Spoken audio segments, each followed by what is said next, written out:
प्राचीन काल में बच्चे गुरुकुल में पढ़ने जाते थे। वहां पर गुरु अपने शिष्यों को पढ़ाते थे।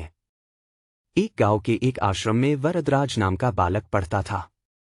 वह पढ़ने में बहुत कमजोर था, सब उसका मजाक उड़ाते थे। गुरुजी जो पढ़ाते थे वह उसे याद नहीं रख पाता था, इसलिए उसका मन पढ़ाई में नहीं लगता था। उसके सभी सहपाठी उच्च कक्षा में चले जाते थे और वह एक ही कक्षा में रह जाता था।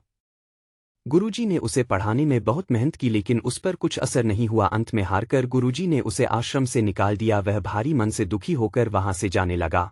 रास्ते में उसे प्यास लगी। उसने एक कुआं देखा, उसके नजदीक गया और वहां रखे बाल्टी से पानी निकालकर पिया। पानी पीने के बाद उसने देखा कि कुएं की जगत सील पर रस्सी से बार बार घिसने से गड्ढे और निशान पड़ गए हैं।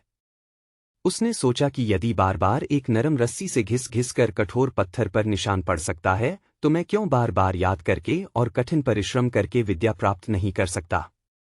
और वो वहां से घर नहीं गया, वो वापस आश्रम आ गया। उसे वापस आते देख गुरुजी ने पूछा, क्या बात है वरदराज, घर क्यों नहीं गए?